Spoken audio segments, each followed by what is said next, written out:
আমি 30 বছর ধরে এখানে আমি ব্যবসা করতেছি সিটাঙ্গের অমরে। তার আগে মই মুরব্বী ওইটা করছে, আমরা ওইটা করি। কিশোরগঞ্জে চলে আসি অষ্টগ্রাম, জোয়ান সাহেব অষ্টগ্রাম কিশোরগঞ্জ। এখানে একটা লবণ কম আছে, একটা বেশি আছে, একটা মিডিয়াম আছে। যে যেটা খা এটাই একই দাম সবাই, মানে কেউ বেশি নেয় কেউ কম নেয়, যে যেটা খা এটা যে চাহিদা বসে এটা দিতে হবে।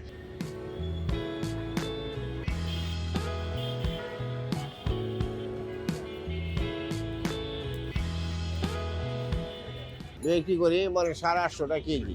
250 গ্রাম নিয়ে, আধা কেজি নেয়, 1 কেজি নিয়ে, 2টা নিয়ে, 3টা নিয়ে, যার যেমন চাহিদা এমন নেয়।